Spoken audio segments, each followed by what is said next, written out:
Bueno, pues buenas tardes a todos. Antes de nada me gustaría agradecer a Deusto Business School y a ICADE Business School el que hayan contado conmigo para dar esta charla magistral de cierre del curso de programa de innovación en ciberseguridad. Personalmente, para mí, innovación y ciberseguridad es algo que tiene que ir de la mano permanentemente. O sea, no se puede entender la ciberseguridad sin el tema de innovación. Aunque todos los que nos dedicamos al tema de la ciberseguridad tenemos una pequeña sensación de frustración en nuestro adentro.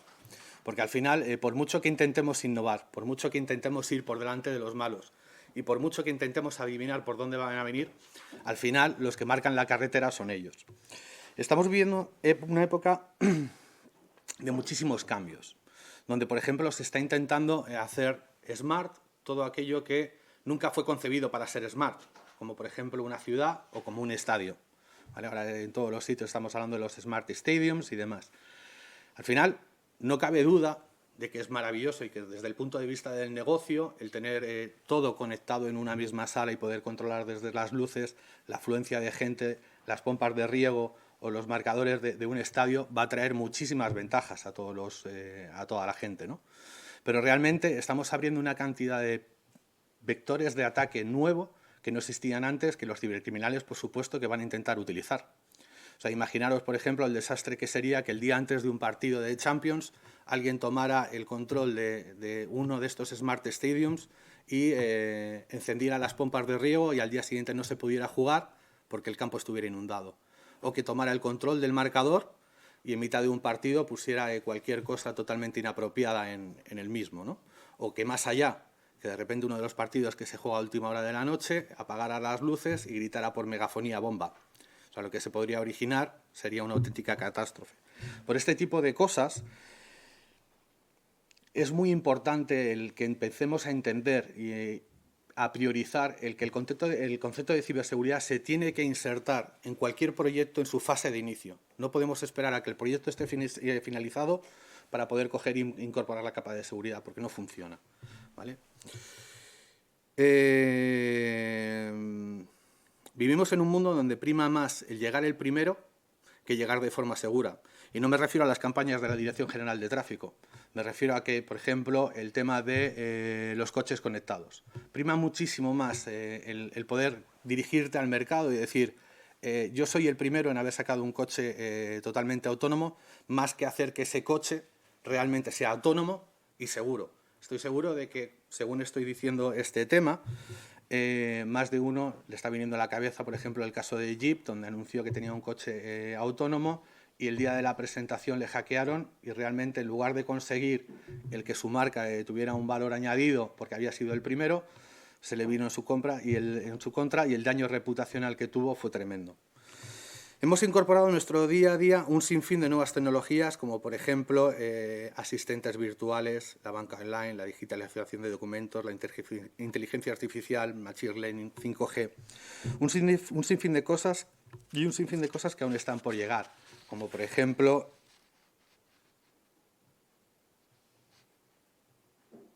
la computación cuántica, que evidentemente nos va a traer un montón de ventajas, pero por supuesto nos va a traer un montón de retos también. Por ejemplo, ¿qué es lo que vamos a hacer con los sistemas de cifrado que utilizamos actualmente? Van a dejar de funcionar. Lamentablemente, muchas de estas cosas que realmente incorporamos a nuestro día a día se están haciendo con la urgencia de ser los primeros, pero no tienen un plan de contingencia, un plan de ciberseguridad por detrás que realmente haga que esos proyectos sean sólidos y que no generen ningún problema a posteriori. Pero si hablamos de cambios, este año 2020 hemos vivido posiblemente el cambio más grande de la historia reciente. El confinamiento masivo de la sociedad en un tiempo récord ha sido algo increíble. El 14 de marzo se declara el estado de alarma en España y nos vemos obligados a mandar absolutamente todo el mundo a casa de un día para otro. Durante los próximos minutos me gustaría comentaros muy brevemente qué ha supuesto este movimiento desde el ámbito de la ciberseguridad y qué podemos esperar de él, analizando sus riesgos, pero también algunos aspectos positivos que esta amenaza puede traer en el futuro. Entenderme como positivos Dentro de esta inmensa tragedia, la solidaridad, la cooperación y el impulso tecnológico que se puede acompañar en este proceso. Como sabéis, el cibercrimen no descansa y el confinamiento no ha sido una excepción. El COVID se ha demostrado como un virus tan peligroso para la seguridad a nivel global como muchos de los que nos encontramos en la red. La obligatoria y rápida adaptación del mundo empresarial, del usuario doméstico y de la administración pública a algunas tecnologías digitales ha generado pequeñas brechas en forma de oportunidad por la que se ha podido colar riesgos en materias de ciberseguridad. Cuando empezó el tema del confinamiento, nosotros lo que vimos es, de repente, un movimiento global de todas las empresas intentando capacitar a todos sus trabajadores para que pudieran seguir trabajando desde casa, comprando desde ordenadores, periféricos, adoptando sistemas de videoconferencia para poder seguir trabajando. Y lo hicieron bien. Lamentablemente se les olvidó otra vez el incorporar el tema de la ciberseguridad en ese proceso. O sea, se dio prioridad al que la gente pudiera trabajar más allá del que pudieran trabajar de una forma segura. Nosotros, tras el primer mes de confinamiento, desde Kaspersky, lo que hicimos fue encargar una encuesta en la que participaron más de 6.200 personas alrededor del mundo y los resultados de esta encuesta lo que arrojan es un resultado muy claro. O sea, ninguna de las empresas o muy pocas empresas realmente tenía un plan de contingencia creado que contemplara un escenario como el que hemos vivido, ¿vale? Recordemos además que en España es un país de pymes, donde el 98% de las empresas tienen menos de 10 trabajadores y aún así tienen que hacer frente a las mismas amenazas que cualquier otra empresa del IBEX 35, con lo que realmente este momento ha sido tremendamente complicado para el tejido empresarial, por lo menos de España. Pero permitirme compartir con vosotros algunos de los resultados que arrojaron esa encuesta que hicimos a esas 6.200 personas, porque realmente hay algunos de los datos que a mí personalmente me han llamado muchísimo la atención. El 55% de las personas encuestadas decían que sus empleadores les habían proporcionado dispositivos para poder trabajar desde casa. El 55%. Con lo que quiere decir que el 45% de las personas que han estado teletrabajando lo han hecho con sus ordenadores personales de casa. Entendamos que cada uno en su casa pues adopta las medidas de ciberseguridad que considera oportunas para estar por casa, pero evidentemente no tiene nada que ver con lo que debería de ser la seguridad para un entorno empresarial. Y recordemos que todos esos equipos al final sí se acaban conectando a una red empresarial. El 51% de los trabajadores admite ver contenido para adultos en dispositivos que utiliza para fines laborales. O sea, esta ni la voy a comentar. O sea, me parece realmente tremendo. El 73% de las personas encuestadas no había recibido ningún curso de seguridad desde que se inició el confinamiento. Estamos hablando de que lo hicimos un mes después. O sea, el 73% de las personas no había recibido por parte de su empresa ningún curso donde se le explicara cuáles eran las buenas prácticas para poder teletrabajar o cómo debería de hacerlo. Tan solo el 53% de las personas encuestadas estaba utilizando una VPN. Como os podéis imaginar, con este escenario los ciberdelincuentes han encontrado en el confinamiento un estanque lleno de peces donde tirar sus redes sin ningún tipo de problema. Pero ¿cuáles han sido las amenazas más relevantes o de mayor uso durante el confinamiento? A pesar de lo que mucha gente pueda llegar a pensar, realmente no ha habido nada nuevo. O sea, no ha habido amenazas nuevas. Se ha seguido utilizando las mismas amenazas que se utilizaban en el pasado. Se ha cambiado la temática, ha pasado de ser busca un hotel en Semana Santa por el tema del COVID y se han seguido utilizando los mismos vectores de ataque que teníamos en el pasado. O sea, realmente no se ha innovado durante el periodo de confinamiento, o sea, durante el coronavirus. Entiendo que a ellos, a los malos, también les ha pillado de sorpresa. Uno de los ataques más utilizados durante el confinamiento han sido los ataques de tipo de phishing, ¿vale?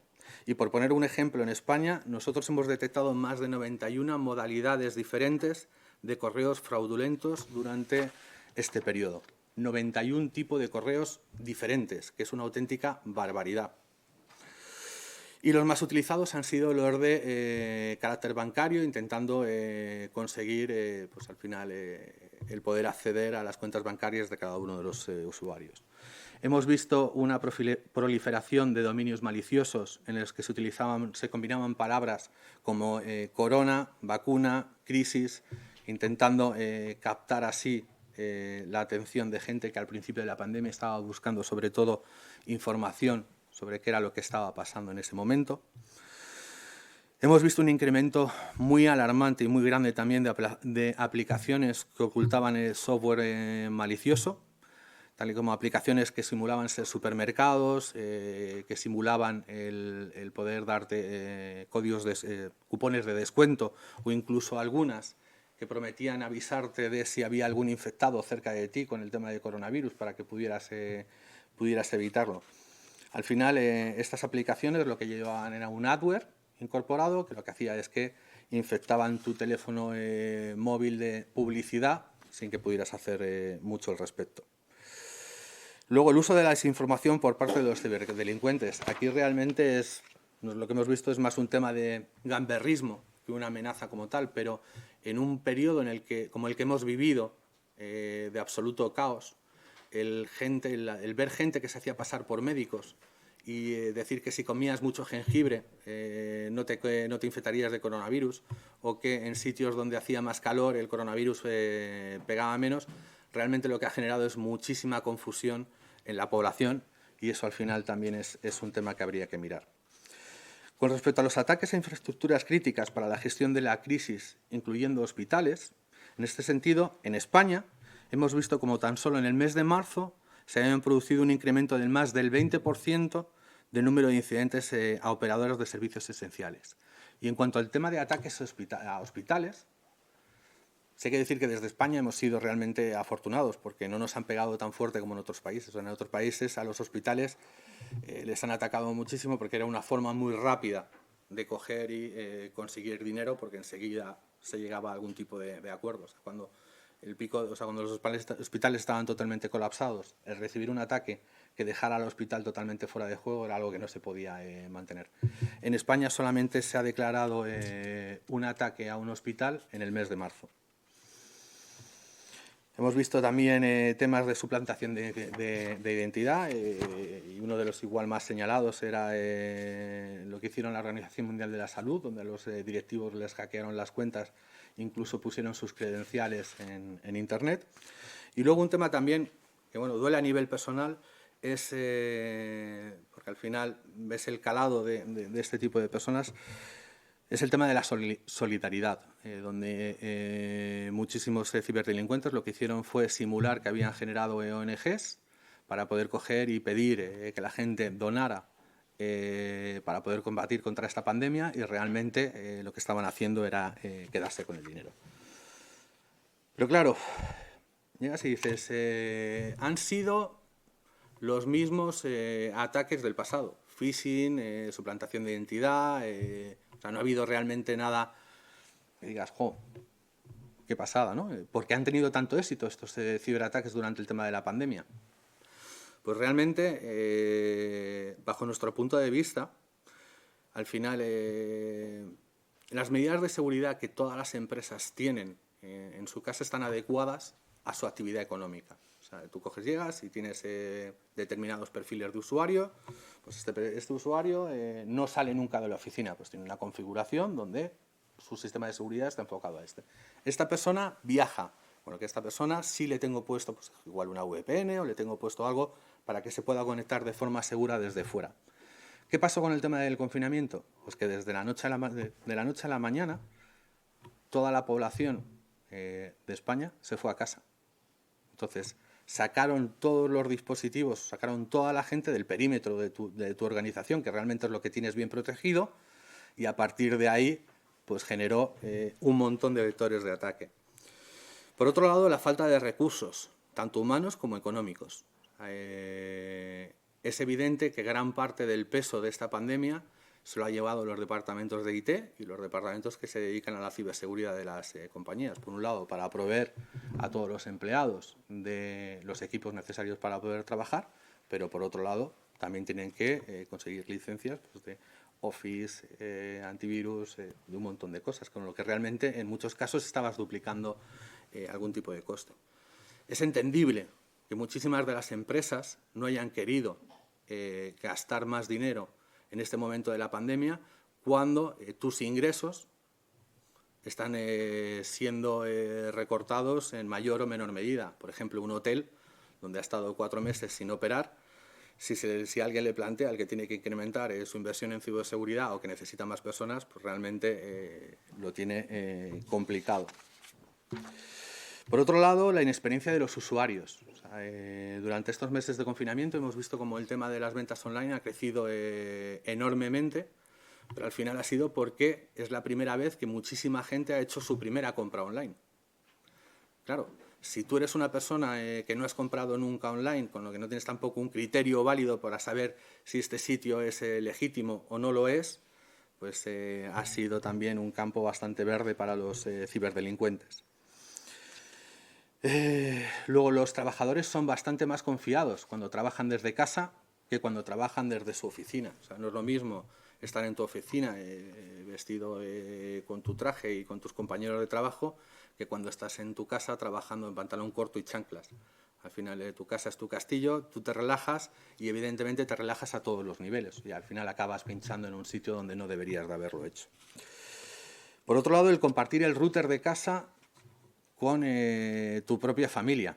Al final, tú puedes, como empleado, haber seguido una serie de normas o haber seguido una serie de criterios a la hora de navegar por Internet, para evitando sitios un poco más complicados, pero igual tu mujer y tus hijos no lo han hecho.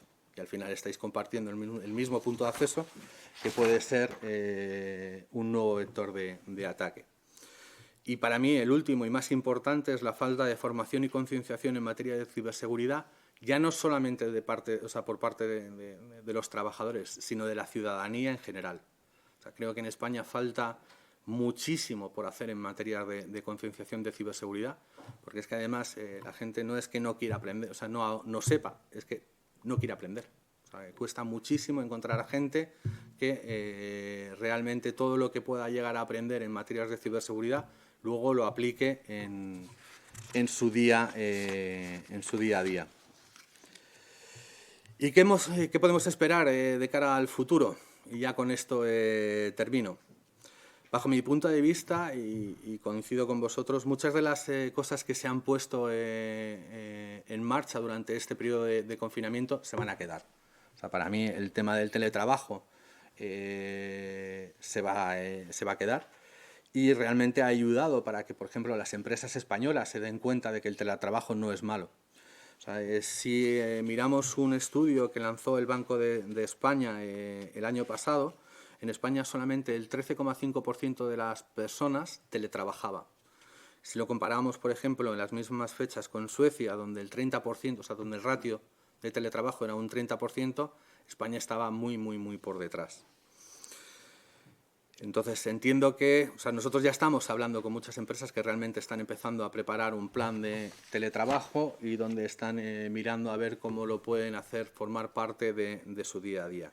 Y luego, por otro lado, el tema de la reinvención, el teletrabajo va a ayudar a solucionar, yo creo que, dos de los problemas que tenía España en general, por sacar cosas positivas del tema del confinamiento.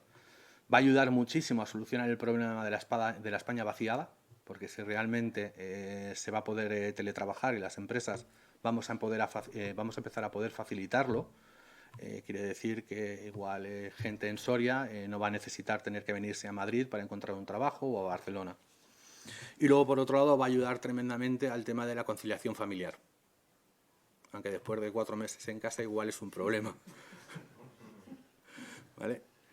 Y luego, por otro lado, el tema de la reinvención. O sea, está claro que el ser humano, cada vez que se ha visto en una época, en un momento de crisis, se ha reinventado y se ha adaptado al nuevo entorno y ha seguido adelante. Yo estoy convencido de que va a volver a pasar, nos vamos a volver a reinventar, vamos a entender que la nueva situación no es algo temporal, sino que se va a perdurar en el tiempo.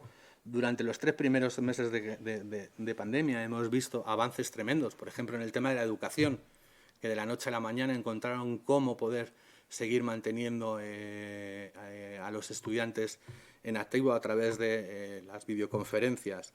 Hemos visto cómo las empresas de eventos se han transformado y rápidamente han empezado a ofrecer eventos virtuales, aunque yo creo que todavía les queda porque les falta la parte del networking.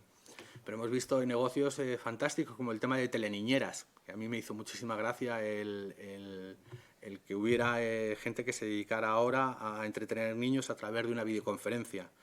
Teleentrenadores personales. La creatividad del ser humano es incansable y estoy convencido de que muchísimas cosas nuevas van a salir de esta situación que estamos viviendo. Bueno, y con esto espero que esta charla haya sido interesante para vosotros y hayáis aprendido algo.